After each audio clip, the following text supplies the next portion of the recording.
Praise the Lord. Greetings to you all in the name of our Lord and Savior Jesus Christ.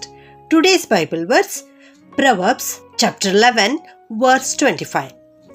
Be generous and you will be prosperous. Help others and you will be helped. ಜ್ಞಾನೋಕ್ತಿಗಳು 11ನೇ ಅಧ್ಯಾಯ 25ನೇ ವಚನ. ಉದಾರಿಯು ಪುಷ್ಟನಾಗುವನು, ನೀರು ಹಾಯಿಸುವವನಿಗೆ ನೀರು ಸಿಕ್ಕುವುದು. ಇಲ್ಲಿ ಅರಸನಾದ ಸಲ್ಮೋನನು ಒಂದು ಒಳ್ಳೆಯ ವಾಕ್ಯವನ್ನ ಇವತ್ತು ನಮಗೆ ತೋರಿಸಿಕೊಡುತ್ತಾ ಇದ್ದಾನೆ. ಏನೆಂದರೆ ಉದಾರಿಯು ಪುಷ್ಟನಾಗುವನು ಎಂಬುದಾಗಿ. ಯಾರು ಉದಾರ ಮನಸ್ಸುಳ್ಳವರಾಗಿರುತ್ತಾರೋ, ಉದಾರ ಮನಸ್ಸು ಅಂದರೆ ದೊಡ್ಡ ಮನಸ್ಸು, ದೊಡ್ಡ ಮನಸ್ಸನ್ನು ಮಾಡಿ ಇತರರಿಗೆ ಸಹಾಯ ಮಾಡುವಂಥದ್ದು. ಯಾರು ಉದಾರ ಮನಸ್ಸುಳ್ಳವರಾಗಿರ್ತಾರೋ ಅಂಥವರು ಪುಷ್ಟರಾಗುವರು ಎಂಬುದಾಗಿ. ಪುಷ್ಟರಾಗುವರೆಂದರೆ ಸಮೃದ್ಧಿಯಾಗಿ ಜೀವಿಸುವರು, ಅವರ ಜೀವಿತದಲ್ಲಿ ಯಾವ ಕೊರತೆಯೂ ಕೂಡ ಇರುವುದಿಲ್ಲ ಎನ್ನುವಂತಹ ವಾಕ್ಯ ಇವತ್ತು ದೇವರು ನಮಗೆ ಕೊಡ್ತಾ ಇದ್ದಾರೆ ಪ್ರಿಯರೇ. 2ನೆಯ ಸಾಲಿನಲ್ಲಿ ನಾವು ನೋಡ್ತಾ ಇದ್ದೇವೆ, ನೀರು ಹಾಯಿಸುವವನಿಗೆ ನೀರು ಸಿಕ್ಕುವುದು ಎಂಬುದಾಗಿ. ಅಂದರೆ ಯಾರು ಸಹಾಯ ಮಾಡುತ್ತಾರೋ, ಇತರರಿಗೆ ಸಹಾಯ ಮಾಡುತ್ತಾರೋ ಅಂಥವರಿಗೆ ಸಹಾಯ ದೊರೆಯುವುದು. ಅಂದರೆ ಅವರು ಯಾವಾಗ ಅಗತ್ಯತೆಯಲ್ಲಿರುತ್ತಾರೋ, ಕಷ್ಟದಲ್ಲಿರುತ್ತಾರೋ ಅಂಥ ಒಂದು ಸಂದರ್ಭದಲ್ಲಿ ದೇವರು ಯಾರದೋ ಒಬ್ಬರ ಮೂಲಕವಾಗಿ ಸಹಾಯ ಮಾಡುತ್ತಾರೆ. ಪ್ರಸಂಗಿ ಪುಸ್ತಕದಲ್ಲಿ ಜ್ಞಾನಿಯಾದ ಸೊಲೊಮೋನನು ಈ ರೀತಿ ಬರೆಯುತ್ತಾನೆ, ನಿನ್ನ ಆಹಾರವನ್ನು ನೀರಿನ ಮೇಲೆ ಚೆಲ್ಲು, ಬಹು ದಿನಗಳ ಮೇಲೆ ಅದು ನಿನಗೆ ಸಿಕ್ಕುವುದು ಎಂಬುದಾಗಿ. ಅಂದರೆ ಇತರರಿಗೆ ಸಹಾಯ ಮಾಡು, ಬಹಳ ದಿವಸಗಳ ಮೇಲೆ ಅದು ನಿನಗೆ ದೊರೆಯುತ್ತದೆ. ಅಂದರೆ ಯಾವಾಗ ನಿನಗೆ ಅವಶ್ಯಕತೆ ಇರುತ್ತದೋ ಅಂಥ ಒಂದು ಸಂದರ್ಭದಲ್ಲಿ ಅದು ನಿನಗೆ ದೊರೆಯುವಂಥದ್ದಾಗಿದೆ ಎಂಬುದಾಗಿ. ಹೌದು ನನ್ನ ಪ್ರಿಯ ದೇವಜನರೇ, ನೀವು ಈ ಲೋಕದಲ್ಲಿ ಜೀವಿಸುತ್ತಿರುವಾಗ ನಿಮ್ಮ ಜೀವಿತ ಸಮೃದ್ಧಿ ಹೊಂದಬೇಕು ಎಂದರೆ ನಿಮ್ಮಲ್ಲಿ ಉದಾರ ಗುಣ ಇರಬೇಕಾದುದು ಬಹಳ ಅವಶ್ಯಕತೆಯಾಗಿದೆ ಪ್ರಿಯರೇ. ನಿಮ್ಮಲ್ಲಿ ಸ್ವಾರ್ಥಕ್ಕೆ ಸ್ಥಳ ಕೊಡಬೇಡಿರಿ. ಎಲ್ಲವೂ ನನಗೇ ಆಗಬೇಕು, ನಂದು ನಂದು ನಂದು ಅನ್ನುವಂಥದ್ದನ್ನು ಬಿಟ್ಟು ಉದಾರ ಮನಸ್ಸಿನಿಂದ ಇತರರಿಗೆ ಸಹಾಯ ಮಾಡುವಂಥವರಾಗಿರ್ರಿ.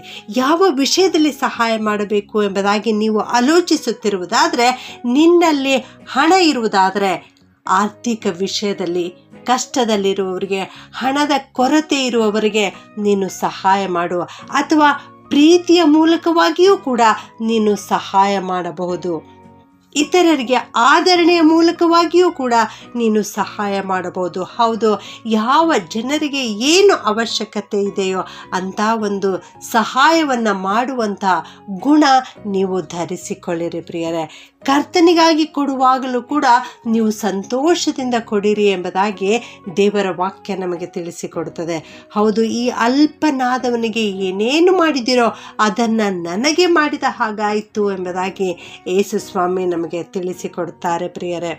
ಬಡವರಿಗೆ ಸಹಾಯ ಮಾಡಿದರೆ ಅದು ಕರ್ತನಿಗೆ ಸಾಲ ಕೊಟ್ಟಂತೆ ಎಂಬುದಾಗಿ ಜ್ಞಾನೋಕ್ತಿ ಪುಸ್ತಕದಲ್ಲಿ ನಾವು ನೋಡುತ್ತೇವೆ. ಆದುದರಿಂದ ನನ್ನ ಪ್ರಿಯ ದೇವಜನರೇ, ಇಂದಿನಿಂದ ನಾವೆಲ್ಲರೂ ಉದಾರ ಮನಸ್ಸನ್ನು ಹೊಂದಿಕೊಳ್ಳೋಣ.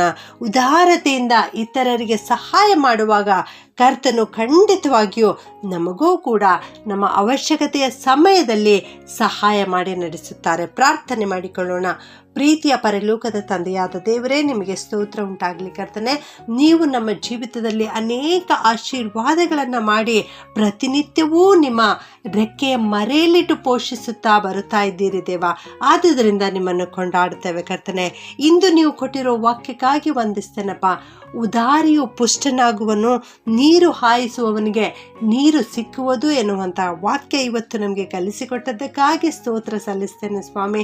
ಈ ವಾಕ್ಯ ಕೇಳಿಸಿಕೊಳ್ಳುತ್ತಿರುವ ಪ್ರತಿಯೊಬ್ಬೊಬ್ಬರನ್ನು ಆಶೀರ್ವಾದ ಮಾಡಕರ್ತೇನೆ. ಹೌದು ದೇವ, ನಾವೆಲ್ಲರೂ ಉದಾರತೆಯ ಗುಣವನ್ನು ಧರಿಸಿಕೊಳ್ಳಲಿಕ್ಕೆ ನೀನು ಸಹಾಯ ಮಾಡು ಸ್ವಾಮಿ. ಯೆಹೋವನೇ, ನಿನ್ನ ಸನ್ನಿಧಿಯಲ್ಲಿ ಬೇಡಿಕೊಳ್ಳುವವರಿಗೆ ಯಾವ ಮೇಲಿಗೂ ಕೊರತೆ ಇಲ್ಲ ದೇವ. ನೀನು ಎಲ್ಲವನ್ನೂ ಕೊಟ್ಟು ದಯಪಾಲಿಸುವಾತನಾಗಿದ್ದಿ ತಂದೆಯೇ. ಅದಕ್ಕಾಗಿ ಸ್ತುತಿ ಸ್ತೋತ್ರವನ್ನು ಸಲ್ಲಿಸುತ್ತೇವೆ ಸ್ವಾಮಿ. ನಮ್ಮೆಲ್ಲರಿಗೆ ಒಳ್ಳೆ ಮನಸ್ಸನ್ನು ಕೊಡು. ಈ ಲೋಕದಲ್ಲಿ ನಾವು ಜೀವಿಸುತ್ತಿರುವಾಗ ಸಮೃದ್ಧಿಕರವಾದ ಜೀವಿತವನ್ನು ಜೀವಿಸಲಿಕ್ಕೆ ನಮ್ಮೆಲ್ಲರಿಗೆ ಸಹಾಯ ಮಾಡಿ ನಡೆಸಬೇಕಾಗಿ ಈ ಪ್ರಾರ್ಥನೆಯನ್ನು ಯೇಸುವಿನ ನಾಮದಲ್ಲಿ ಬೇಡುತ್ತೇನೆ ತಂದೆಯೇ. ಆಮೆನ್.